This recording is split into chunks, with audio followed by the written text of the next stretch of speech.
முஸ்லீம் கேட்டா என்ன பாய் கடை போனா பிரியாணி பாய் மாஸ்டர் டாடா பிரியாணி பாய் விடாடா பிரியாணி மாஸ்டர்னுவாங்க. ஃபர்ஸ்ட் பிரியாணின்னுவாங்க, ரெண்டாவது கறி கடை, மூணாவது இந்த ஆட்டோ, நாலாவது வெளிநாடுக்கு போறது. இதுதான் முஸ்லீம் சமூகம் இன்னைக்கு அந்த காலகட்டத்தில் இருக்கு. படிப்புல பின்தாங்கி இருக்கிறோம். ஆனா என்ன சொல்றாங்க, நமக்கு இடஒதுக்கீடு இல்ல, நம்ம படிக்க முடியாது. நப்பானவாளி செருப்பு கட்டி அடிக்கிறாங்க. இடஒதுக்கீடு யாரு? ஆண்ட சமூகம் தான். இந்த தமிழர்களோட நாங்கள் தமிழ்நாட்டில் யாருக்கா இடஒதுக்கீடு வேணும்? கல்வி எல்லாரும் சமம் தான். அந்த சமம் தான் நாம் தமிழர் கட்சிக்கு ஆதரித்து அந்த முஸ்லிம் சமுதாயம், முஸ்லிம் அரசியல் கட்சி, முஸ்லிம் தலைவர்கள் எல்லாம் அண்ணா அலுவலகத்தில் வாசலில் வேறு உட்கார்ந்து கொண்டு அவர் கதவு எப்போ திறப்பார்கள், நாம் எப்போ உள்ள போவோம், எப்போ நம்ம சீட்டு வாங்குவோம், எப்போ நம்ம அதிகாரத்தை போவோம், எப்போ பணம் வாங்க கொண்டு நின்று கொண்டிருந்த அரசியல் கட்சி தலைவரிடம் நாம் தமிழ் கட்சி தலைமை அலுவலகத்தில் நேரா உள்ளே சென்று அந்த சோபாவில் கால் மேலே கால் போட்டிருந்ததுதான் நாம் தமிழ் கட்சி தலைமை அலுவலகம். நாம் தமிழ் கட்சி தலைவரை நாங்கள் சந்தித்து ஆதரவு கொடுத்தவுடனே அந்த தலைவர் சொன்ன ஒரே வார்த்தை என்ன என்றால், கண்டிப்பா நீங்கள் எங்களோட ஒத்து நீங்கள் தேர்தல் செய்யுங்கள், கண்டிப்பா நான் இருக்கிறேன் என்று சொல்லி திருப்பும் அந்த வார்த்தையை வாபஸ் வாங்கி கொண்டு முதல் உங்கள் அல்லா இருக்கிறான், அதுக்கு பின்னால் நான் இருக்கேன் சொன்னதுதான் நாம தமிழர் கட்சியோட தலைவர் சகோதரர் சீமான். தேர்தலில் நிறைய பேர் வராங்க, பாண்டு வாஜாத்தோட போலீஸ் பட்டாளத்தோட மிகப்பெரிய கூட்டத்தோட வருவாங்க. ஆனா நாம் தமிழர் அப்படி கிடையாது. 10 பேர் வரலாம், 10,000 பேருக்கு சமம். ஏன் 10,000 பேர் சமம்ன்றனா, அவன் உண்மையா உழைக்கக்கூடிய வரக்கூடியவன் தான் அந்த நாம் தமிழர். வாழ்ந்தாலும் எங்க பள்ளி பாபா சொல்வார், வாழ்ந்தாலும் ஒரு நாள் சிங்கமா வாழ்ந்து மரணித்திடுறான், பன்னியா வாழாதுறான். பன்னியா வாழ, பன்னி கூட்டமா வாழாத, சிங்கமாக நிற்கிறதா நாம் தமிழர் கட்சி. வேட்பாளர்களை ஆதரித்து ராஷ்டிரிய உலமா கவுன்சிலின் சுன்னத் ஜமாத் இயக்கத்தின் மாநில தலைவர் திரு அக்ரம் கான் அவர்கள் அளவற்றாலும் நிகழற்ற அன்புடையமாகிய அல்லாவின் திருப்பெயரால் ஆரம்பம் செய்கிறேன். இன்று நாம் தமிழர் கட்சியின் திருவிகா நகர் சட்டமன்ற வெற்றி வேட்பாளர் சகோதரர் ஜெகதீஷ் சந்தர் அவர்களையும், எழும்பூர் தொகுதி சட்டமன்ற வேட்பாளர் வெற்றி வேட்பாளர் என்னோட தொகுதி வேட்பாளர் சகோதரி சரண்யா இம்ரான் அவர்களையும்,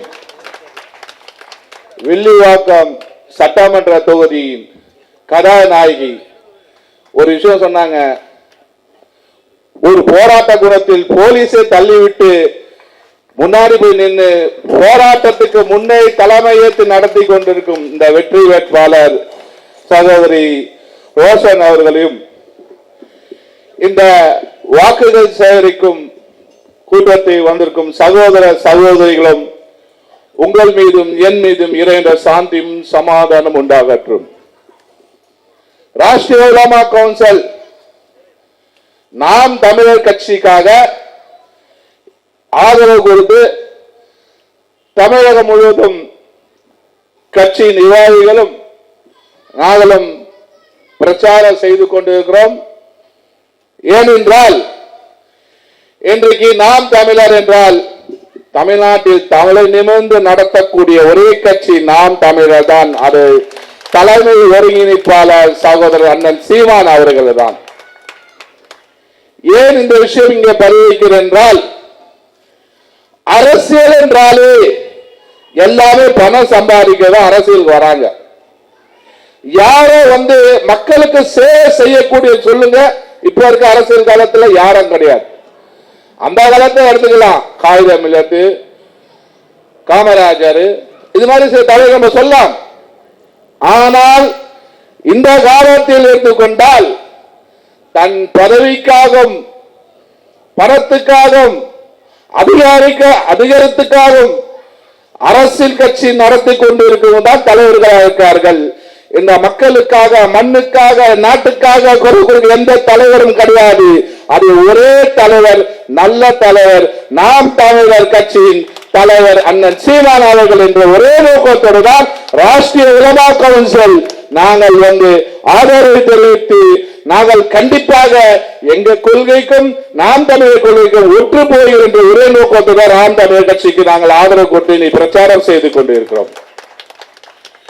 அன்பான சகோதரர்களே, இன்றைக்கு தமிழகத்தை எடுத்துக் கொண்டிருந்தால் முஸ்லிம் சமுதாயம், முஸ்லிம் அரசியல் கட்சி, முஸ்லிம் தலைவர்கள் எல்லாம் அண்ணா அறையாளத்தில் வாசலில் வேறு உட்கார்ந்து கொண்டு அவர் கதவு எப்போ திறப்பார்கள், நாம் எப்போ உள்ள போவோம், எப்போ நம்ம சீட்டு வாங்குவோம், எப்போ நம்ம அதிகாரத்தை போவோம், எப்போ பணம் வாங்க கொண்டு நின்று கொண்டிருந்த அரசியல் கட்சி தலைவரிடம் நாம் தமிழ் கட்சி தலைமை அலுவலகத்தில் நேரா உள்ளே சென்று அந்த சோபாவில் கால் மேலே கால் போட்டிருந்ததுதான் நாம் தமிழ் கட்சி தலைமை அலுவலகம். நாம் தமிழ் கட்சி தலைவரை நாங்கள் சந்தித்து ஆதரவு கொடுத்தவனே அந்த தலைவர் சொன்ன ஒரே ஆதரவு வார்த்தை என்ன என்றால், கண்டிப்பா நீங்கள் எங்களோட ஒத்து நீங்கள் தேர்தல் செய்யுங்கள், கண்டிப்பா நான் இருக்கிறேன் என்று சொல்லி திருப்பும் அந்த வார்த்தையை வாபஸ் வாங்கி கொண்டு முதல் உங்கள் அல்லாஹ் இருக்கிறான், அதுக்கு பின்னால் நான் இருக்கேன் சொன்னதுதான் நாம தமிழர் கட்சியோட தலைவர் சகோதரர் சீமான். மற்ற தலைவர் தான் பாத்தீங்கன்னா இந்த சமூகத்து தலைவர், இந்த சமூகத்துக்கு காவலால், இந்த சமூகத்துக்காக நாங்கள் உழைத்தவர்கள், இந்த சமூகத்துக்காக நாங்கள் பாடுபட்டவர்கள், இது எல்லாம் முஸ்லிம் சமுதாயமே இல்லைன்னு சொல்லிக் கொண்ட தலைவர்கள் இருந்து கொண்டிருக்கார்கள். ஆனால் நாம் தமிழர் கட்சி அது சொல்லவில்லை. எங்கள் கூட நீங்கள் பயணிங்கள், கண்டிப்பாக உங்க சமூகத்துக்கு, உங்க மக்களுக்காக உரிமையை கண்டிப்பாக நாம் பெறுவோம். நீங்கள் சிறுபான்மை கிடையாது. யார் உங்களை சிறுபான்மை சொன்னது? நாம் இந்த தமிழர்கள், நாம் இந்த முன்னோர்கள், எங்க முன்னோர்கள் தமிழர்கள் தான் இருந்தார்கள். நீங்கள் இஸ்லாத்தை ஏற்றுக்கொண்டவர்கள், முஸ்லிமாக எங்க மதத்தை ஏற்றுக்கொண்டு நீங்க முஸ்லிமாக வாழ்ந்து கொண்டிருக்கிறீர்கள். நீங்கள் தமிழர்கள், உங்களை யாரும் சிறுபான்மை சொன்னது. ஆனா எல்லா கட்சியும் பார்த்தோன்னா முஸ்லிம்களை சிறுபான்மை தான் சொல்லுவோம்.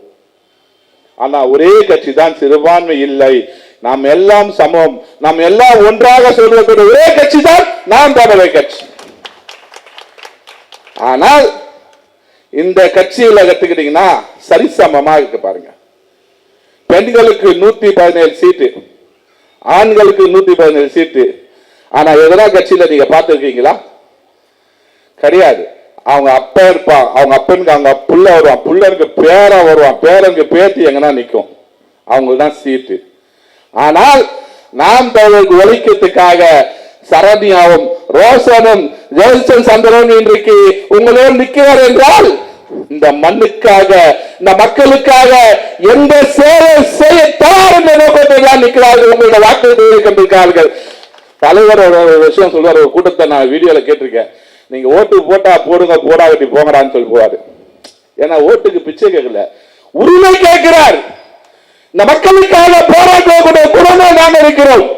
இந்த மக்களுக்காக எந்த நேரத்தில் 24 நேரம் நாங்கள் சேவை செய்ய தயாராக இருக்கிறோம்.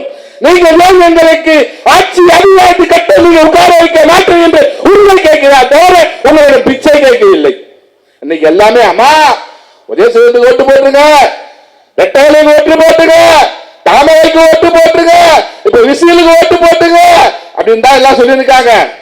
ஆனா நாம் தமிழர் சின்னம் பாருங்க, விவசாய சின்னம். அந்த விவசாயம் இல்லாம நீ சாப்பிட முடியுமா? அந்த விவசாய அறிவிக்கிற அந்த அரிசி, அந்த அரிசி இல்லாம நீ வாழ முடியுமா? உணவு அந்த விவசாயி நடத்தி முடிந்த பின்னால் அந்த அரவு அரித்து அந்த அரசி வந்த பிரதாப்பா நீ சாப்பிடுற. கொஞ்சம் சிந்திச்சு பாரு.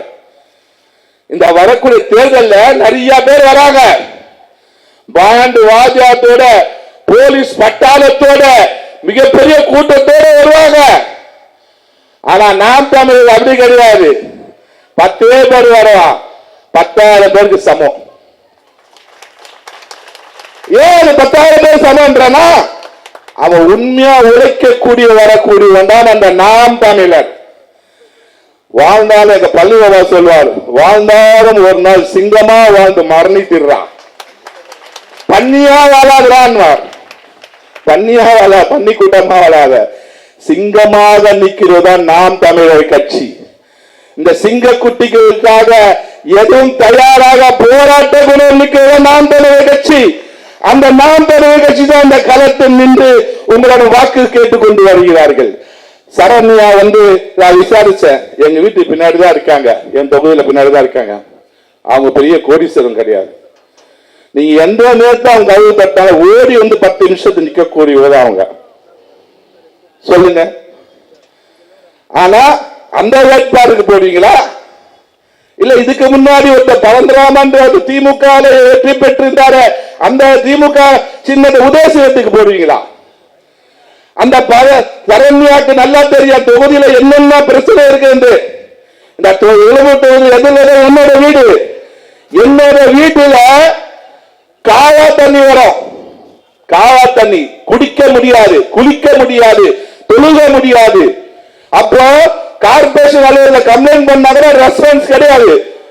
இப்ப இருக்கிற அமைச்சர் பாபுக்கு தொலைபேசியில தொடர்பு கொண்டு நான் அக்ரம் தான் பேசுறேன், இது மாதிரி என்னோட வீட்டாண்ட பீ தண்ணியா வர்றதுக்கு நான் எவ்வளவு கம்ப்ளைண்ட் பண்ணிட்டேன், எவ்வளவு செஞ்சேன், இதுக்கு ஒரு முடிவு இல்லைன்னு சொன்னோம். ஒண்ணுமே கிடையாது. ஆனா இன்னி வரைக்கும் அந்த பீ தண்ணி ஒரு நேரத்தில் வந்து தான் இருக்குது. இதுக்கு நான் எவ்வளவு போராட்டங்கள் பண்ணி, எவ்வளவு மனு கொடுத்திருக்கேன், எவ்வளவு பிரச்சனை பண்ணிருக்கேன். ஆனா இதே சரண்யா வந்தா அதுக்கு மிகப்பெரிய ஒரு விடைகாலம் கிடைக்குமா கிடைக்காதா? சிந்திச்சு பாருங்க. உங்க கொடுக்கறதுக்கு 1000 2000 ஓட்டுல உங்க வாழ்க்கை முடிஞ்சிடுமா? நல்லா சிந்திங்க.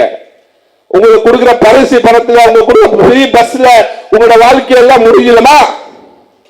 நாம் தமிழர் சொல்லக்கூடிய ஒரே கொள்கை என்ன என்றால், நான் எதுவுமே இலவசமாக கொடுக்க மாட்டோம், 3 தான் இலவசமாக கொடுப்போம். அதில் தூய்மையான கல்வி. இந்த உலகத்தில் கல்வி இல்லைன்னா வாழ முடியாத நிலைமையில் நாம் தள்ளப்பட்டிருக்கோம். யார் என்ன அந்த கல்வி பற்றி சிந்திச்சிருக்காங்களா? எந்த அரசியல் கட்சி தலைவர்களாம் இந்த கல்வி பற்றி சிந்திச்சிருக்கார்களா? வட மாநிலத்திற்கு தான் ஐபிஎஸ் ஐஏஎஸ் இருக்காங்க. தமிழகத்திற்கு எத்தனை ஐபிஎஸ் எத்தனை ஐஏஎஸ் இருக்காங்க நல்லா சிந்திச்சு பாருங்க. வட மாநிலத்திற்கு நீதிபதி தலைமை நீதிபதியாக ஹைகோர்ட்ல இருக்காங்க. தமிழர் எத்தனை நீதிபதி இருக்காங்க சிந்திச்சு பாருங்க. ஆனா எல்லாமே அடுத்த மாநிலத்தில் இருக்கிறவங்க தான் இங்க தமிழகத்தை ஆண்டு கொண்டிருக்கார்கள் தவிர தமிழர்கள் ஆளவில்லை. தமிழர்கள் பின்னாடிதான் தள்ளப்படுகிறார்கள். நல்லா சிந்திச்சு பாருங்க. இந்த தமிழ்நாட்டில் இந்த தமிழக மக்களுக்காக, இந்த மண்ணுக்காக, இந்த மக்களுக்காக போராட்டக்கூடிய தலைவர் சொல்லக்கூடிய ஒரே விஷயம் என்றால் தான் நான் தூய்மையான கல்வி கொடுப்பேன் என்றார். இந்த கல்வியை வச்சுட்டு நம்ம என்ன சாதிக்கலாம்? 2% ஐயர் பாப்பாருங்க இருக்காங்க. என்ன வச்சுக்காங்க? படிச்சு இருக்காங்க, கல்வியில் இருக்காங்க. ஆட்டி அதிகம் எல்லாத்துல இன்னைக்கு வேல்முருகன் அந்த கட்சியில கூட்டம் இல்லைன்றாரு. இந்த தேர்தல் போன தேர்தலில் வேல்முருகன் கூட தான் நான் அந்த கட்சிக்கு மாநில பொருளாதாரம் இருந்தேன். பண்ருட்டி தொகுதியில் முழு நேரமா ஒழிச்சு அவர் வெற்றிக்காக மிகப்பெரிய பாடுபட்டு கொரோனா நோயோட தான் இங்க சென்னைக்கே வந்தேன் 2 மாசமாக இருந்து. அப்போ அந்த வேல்முருகன் அந்த கட்சி விட்டு வெளியே, கூட்டணி விட்டு வெளியே வந்தாலும் சொல்றாரு, திமுக பேருக்கு தான் இருக்கிறத தவிர அந்த ஆட்டி படைத்துக் கொண்டு இருக்கும் யார் என்றால் சக்தி தான் தவிர, RSS தான் தவிர திமுக கிடையாது. திமுக ஆளுகள் அவங்கதான் ஆண்டு கொண்டு இருக்கார்கள் என்றார். எல்லா மீடியால தான் அந்த வீடியோ எல்லாம் இருக்கு, நீங்க பார்க்கலாம். எல்லா ஆதாரப்பூர்வம் எங்க இருக்குன்னு அவர் சொல்றாரு, நான் சொல்ல, அவர் சொல்றாரு. அப்போ எந்த முக்கியமான விஷயத்தை எந்த இடத்துல உட்கார்ந்துக்கிறான்? கல்வியில மிகப்பெரிய ஒரு எழுச்சி பெற்று, மிகப்பெரிய படித்து பட்டம் பெற்று, மிகப்பெரிய அந்தஸ்தில் மேலிடத்தில் உட்கார்ந்து இருக்காங்க. நம்ம எல்லாம் கீழே உட்கார்ந்து இருக்கோம் கல்வி இல்லாம. எத்தனையோ முதலமைச்சர் வந்தாருங்க. காமராஜ் தான் ஒரு பட்டம் கொடுத்தாங்க, கல்வி தந்தை காமராஜர் என்று. காகித மில்லத்துக்கு கொடுத்திருக்காங்க, கல்வி தந்தை காகித மில்லத்து என்று. எந்த தலைவருக்கு இப்ப கல்விக்கு பற்றி சொல்லுகிறார்களா? கிடையாது. இந்த நாம் தமிழர் கட்சி பொறுத்த வரைக்கும் கல்வி முதல்ல தூய்மை. இந்த தமிழ்நாடு இந்தியா கல்வி இல்ல, வெளிநாட்டு கல்வி தம்பி. அந்த கல்வி நீ இங்கிலீஷ் பண்ண எங்க போயிட்ட அவன் ட்ரம்ப் கிட்ட நீ பேசலாம், அந்த கல்வி தருன்றாரு. 2வது மருத்துவம். இந்த மருத்துவம் என்றது ஜிஹெச் ஸ்டாலினி ஹாஸ்பிட்டல் எல்லாம் கிடையாது. அப்போலோ ஹாஸ்பிட்டல் மாதிரி நான் மருத்துவம் தருவேன்றாரு. பிரிய மருத்துவம் எல்லாரும் நீங்கள் மருத்துவத்தை நீங்கள் ஒரு பைசா நீங்க தர தேவையில்லை, அருமையான மருத்துவம் நான் தருவேன் என்றார். இன்னைக்கு எந்த ஒரு மனுஷனுக்கு நான் நோய் இல்லைன்னு சொல்ல முடியுமா? எல்லாருக்கும் எதனா ஒரு நோய் இருந்து கொண்டுதான் இருக்கிறது. அப்ப எல்லாரும் ஒரு மருத்துவமனைக்கு சென்று கொண்டுதான் இருக்கிறோம். அப்ப அது முக்கியம் இல்லையா? இரண்டாவது மருத்துவம், மூணாவது குடிநீர்.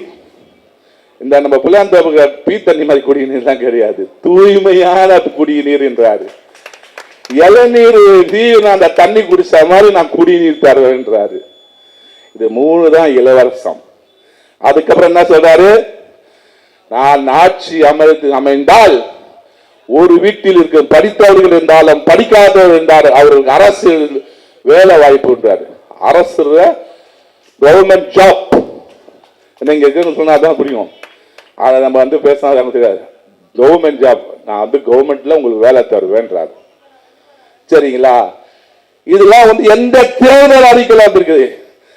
எந்த தேர்தல் அறிக்கையும் கிடையாது. அவன் நான் இது இலவசம் கொடுப்பேன், நான் 8000 ரூபாய் டோக்கன் கொடுப்பேன், 8000 பாக்ஸ் கொடுப்பேன், இப்ப 8000 ரூபாய் எல்லாம் முடிஞ்சிடுமா? முடியாது. ஆனா நாம் தமிழரை பொறுத்த வரைக்கும் இதுதான் எங்களுடைய விஷயங்கள் என்று தெளிவா சொல்லியிருக்காரு.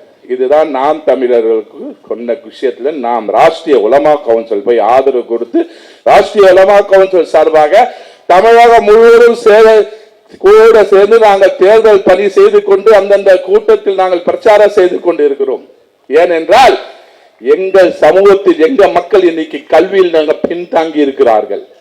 முஸ்லிம்கள் யார் எத்தனை ஐபிஎஸ் இருக்கா சொல்லுங்க, எத்தனை ஐஎஸ் இருக்கா சொல்லுங்க, எத்தனை நீதிபதி இருக்கா சொல்லுங்க, எத்தனை மருத்துவர் இருக்கா சொல்லுங்க, எத்தனை வழக்கறிஞர் இருக்கா சொல்லுங்க? கிடையாது. ஆனா முஸ்லீம் கேட்டா என்ன? பாய் கடை போனா பிரியாணி பாய் மாஸ்டர் பிரியாணி பாய் விடாடம் பிரியாணி மாஸ்டர் ஃபர்ஸ்ட் பிரியாணிவாங்க, ரெண்டாவது கறி கடை, மூணாவது இந்த ஆட்டோ, நாலாவது வெளிநாடுக்கு போறது. இதுதான் முஸ்லீம் சமூகம் இன்னைக்கு அந்த காலகட்டத்தில் இருக்கு. படிப்புல பின்தாங்கி இருக்கிறோம். ஆனா என்ன சொல்றாங்க? நமக்கு இடஒதுக்கீடு இல்ல, நம்ம படிக்க முடியாட்டாங்க. ஒப்பானவாளி செருப்பு கட்டு அடிக்கிறாங்க. இடஒதுக்கீடு யாரு? ஆண்ட சமூகம் தான். இந்த தமிழர்கள நாங்கள் தமிழ்நாட்டில் யாருக்கடா இடஒதுக்கீடு வேணும்? கல்வி எல்லாரும் சமம் தான். அந்த சமம் தான் நாம் தமிழர் கட்சிக்கு ஆதரித்து அந்த நாம் தமிழர் கட்சி வேட்பாளரை வெற்றி பெற்று செய்து அந்த நாம் தமிழர் கட்சி ஆட்சி அதிகாரத்தில் அமர்வை தெரிவித்தால் மிகப்பெரிய கல்வியை நாம் பெற்றுக் கொடுக்கலாம், மிகப்பெரிய கல்வியை நாம் எடுத்துக்கொள்ளலாம். எல்லாமும் சமம் சரி. அதுக்கு உதாரணமாக இந்த வேட்பாளர் அறிவிச்சார், அதிலே புரிஞ்சுங்க. 117 வேட்பாளர் பெண்கள், 117 வேட்பாளர் ஆண்கள். அதே மாதிரி முஸ்லிம் சமூகத்துக்கு எந்த ஒரு அரசியல் கட்சி 2, 3, 4 தான் கொடுப்பா எம்எல்ஏ வேட்பாளர். ஆனா நாம் தமிழர் கட்சியில 10 முஸ்லிம் வேட்பாளர் நிக்க வச்சிருக்காங்க. இதெல்லாம் நீங்க எடுத்து சிந்திச்சு பாருங்க. நாம் தமிழர் கட்சிக்கு வந்து இதுல கூட்டம் நிக்காதீங்க. நம்ம நெஞ்சா அந்த கூட்டமே அப்படி சேர்த்துடலாம். உங்களுக்கு எல்லாம் தெரியும். ஏன்னா நபிகநாயக பிறந்த நாள் ஊர்வலத்தில் இந்த ரோடே பிளாக் ஆயிருக்கும், இங்க இருக்கவங்களாம் தெரியும். சரிங்களா? ஆனா நாங்க வந்து கூப்பிட்டா ரோடே பிளாக் ஆயிடும். அதை நான் கூப்பிடல.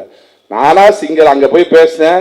துறைமுக தொகுதியில தனியா பைக்ல போனேன், தனியா வந்து இறங்கினா, தனியா இங்க ஸ்டேஜ்ல நிக்கிறேன், தனியா உங்ககிட்ட பேசியிருக்கிறேன். சரிங்களா? கூட்டத்தை கூட்டினா நாங்க எல்லாமே கூட்டலாம். 1000 ரூபாய் கொடுத்து பிரியாணி பாக்கெட்டு கொடுத்து கோட்டு கொடுத்து கூட்டணும்னா இவங்களோட லட்சம் மக்கள் இங்க தேர்ந்தலாம். ஆனா நாங்கள் உண்மையான உணர்வோடு தான் நாங்கள் எதிர்பார்த்து கொண்டிருக்கிறோம்.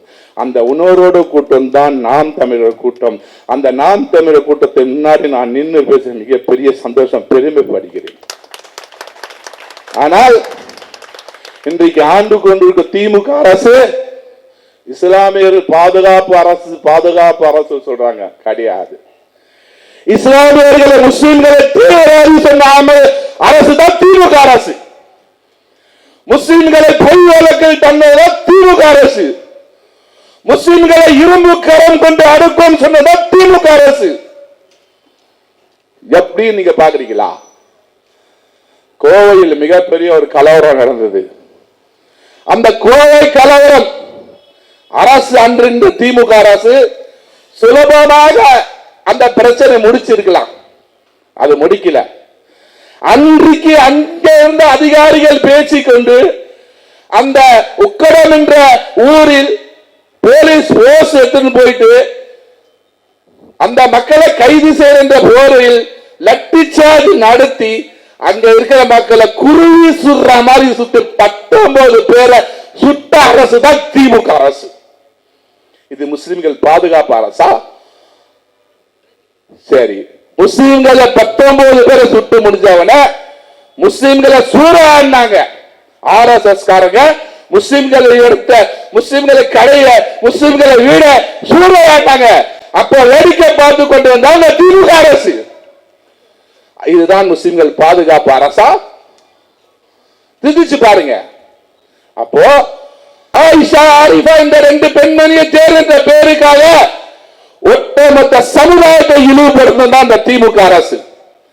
அந்த பெண்களை புர்கா கைட்டு ஆயிஷா ஆரிஃபா எல்லாம் பிடிக்க முடியல. ஆயிஷா ஆரிஃபா யாரும் தெரியல.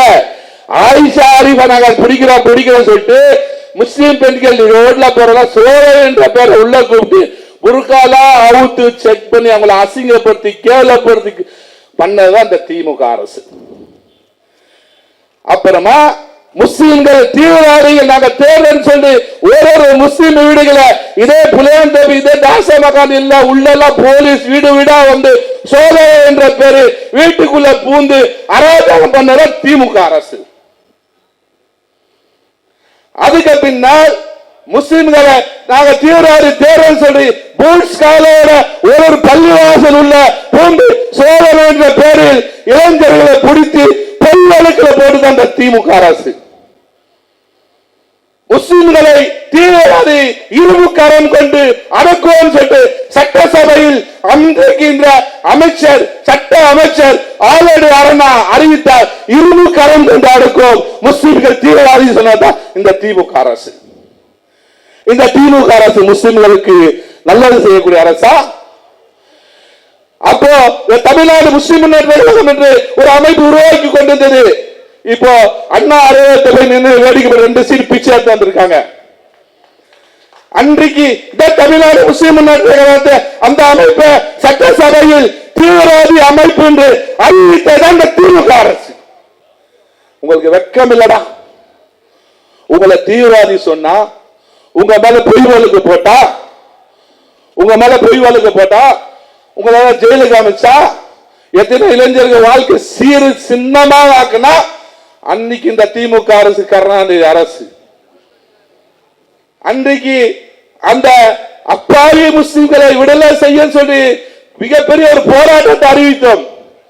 அப்போ பாட்டாளி மக்கள் கட்சியில மாநில தலைவராக அந்த பேராசிரியர் தீரன் அவர் தலைமையில் அப்போ ஆண்டிமட சட்டமன்ற தொகுதி எம்எல்ஏ அவர் தொகுதியில அவர் வந்து பாட்டாளி மக்கள் கட்சி விட்டு விலகி வந்து தனி கட்சி ஆரம்பித்திருக்கிறார். அவர் தலைமையில் மிகப்பெரிய ஒரு போராட்டத்தை அறிவித்து அன்றைக்கு இருந்த முதலமைச்சர் கருணாநிதி அவர்களை போய் சந்திக்க போனது அந்த மனு எடுத்து கொடுக்கிறார். 3 கோரிக்கை மனு எடுத்து கொடுக்கிறார். நல்லா புரிஞ்சுக்க முஸ்லிம் சமுதாயமே. அன்றைக்கு கலைஞர் கருணாநிதி முதலமைச்சர் இருக்கார். அவர் உட்கார்ந்து இருக்கார். அவர் பக்கத்துல வந்து அன்பாளர் உட்கார்ந்து இருக்கார். அவர் பக்கத்துல ஆற்காடு வீரசாமி உட்கார்ந்து இருக்கார். அதுக்கப்புறம் துரைமுருகன் உட்கார்ந்து இருக்கார். அதுக்கப்புறம் சாதிக் பாஷா உட்கார்ந்து இருக்கார். இவங்க எல்லாம் இங்க உட்கார்ந்து இருக்காங்க. அப்ப பேராசிரியர் தீரன் இன்னும் உயிரோட தான் இருக்காரு. பாட்டாளி மக்கள் கட்சியில் இருக்காரு.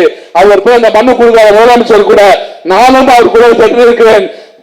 அந்த வேத கருணாநிதி என்ன சொல்றாரு என்றால் முதல்ல பார்த்தா அப்பாவிகள் முஸ்லிம்களை விடுதலை செய்ய சொல்லி முதல் எழுத்துக்கு சொன்னார் கருணாநிதி. யோ தீரன், உனக்கு வேற வேலையே இல்லையா? இவங்க எல்லாம் நல்லவங்களா? தீவிரவாதிக்கு வக்காலத்து வாங்கி வந்திருக்கேன்னு சொன்னார் தான் இந்த கருணாநிதி திமுக அரசு. இரண்டாவது, முஸ்லிம்களை இரும்பு கரம் கொண்டு அடுக்கும் சொன்னார் சட்ட அமைச்சர். அவர்தான் போய் சொல்றதுக்கு நீங்க மாதிரி வந்து நீங்க இரும்பு கரம் கூட தப்புங்க, அப்ப நீங்க சொல்லாத சொன்னார். அவரு உண்மைதான் நான் சொல்றேன். அவங்க தீவிரவாதி தான். அவங்க இரும்பு கரம் கொண்டு அடுக்காம யார அடுக்கணும்? சிந்திச்சு பாருங்க. அப்போ இந்த ஒடுக்கினது இந்த சமூகத்துக்காக பொய் வழக்கு போட்டு எத்தனை இளைஞர்களை வந்து சிறைச்சாலையில் தள்ளிவிட்டு 28 வருஷம் 30 வருஷம் சிறை வாழ்க்கையை சந்தித்து அந்த குடும்பம் எல்லாம் நடு ரோட்டில் வந்து கல்வி இல்லை, பிழைப்பு இல்லை, எதுவும் இல்லாம இன்னைக்கு கஷ்டப்பட்டு இன்னைக்கு குரல் கொடுத்த கட்சி எது என்றால் நாம் தமிழர் கட்சி. சீமான் தலைமையில்தான் சிறையில் இருக்க முஸ்லிம்களை விடுதலை செய்ய வேண்டும் என்று போராட்டம் அறிவித்தார். பொதுக்கூட்டம் நடத்தினார். நான் ஆதரவு கொடுக்க சொன்னாரு. சகோதரே, நான் இந்த சிறைவாசி மக்களுக்காக மிகப்பெரிய ஒரு வீடியோ ஒன்று வெளியிட போற, அந்த வெளியிடப்பில் நாங்கள் சேர்ந்து அந்த வீடியோ வெளியிடுவோம் சொன்னார். அப்போ சமுதாயத்துக்கு, முஸ்லிம் சமுதாயத்துக்கு தியாகிகள், நல்லவர்கள், வல்லவர்கள் சொல்லிட்டு இன்னைக்கு போயிட்டு 2 சீட்டு இந்திய யூனியன் முஸ்லீமுக்கு வாங்கினது 3 சீட்டு, 2 சீட்டு வாங்கிட்டு பிச்சை தாண்டவர் வந்துட்டான். தமிழ்நாடு முஸ்லீமுக்கு 3 சீட்டு வாங்கினா 2 சீட்டு வாங்கிட்டு வந்து வந்துட்டான். எஸ்சிபிக்கு 1 சீட்டு குத்தா சீட்டு வாங்கிட்டு வந்து வந்துட்டான். அதுக்கப்புறமா உணர்த்தேன் தமிழ் மன்சாரி, அவனுக்கு 1 சீட்டு. இவங்க எல்லாம் சீட்டு வாங்கிட்டு வந்துட்டாங்க. இன்னைக்கு என்ன சீட்டு? 6 சீட்டு. ஏண்டா 33 அமைப்பு இருக்குது. நீ தன்மையான சமூகத்துக்காக, மக்களுக்காக கஷ்டப்படக்கூடிய கட்சி இருந்தால், ஒன்று நீ தனித்தான் நின்று உன்னோட எப்படி நாம் தமிழ் நின்று 36% ஓட்டு வாங்கி இந்த தமிழகத்தில் 3வது அணியா கட்சி நிக்குதோ, அதே மாதிரி முஸ்லிம்களுக்காக நாங்க இவ்வளவு ஓட்டு வாங்க சொல்லி இருந்தா நீ உண்மையான தலைவன், நான் ஏற்கக்கூடிய தலைவன் நான் இருப்பேன்.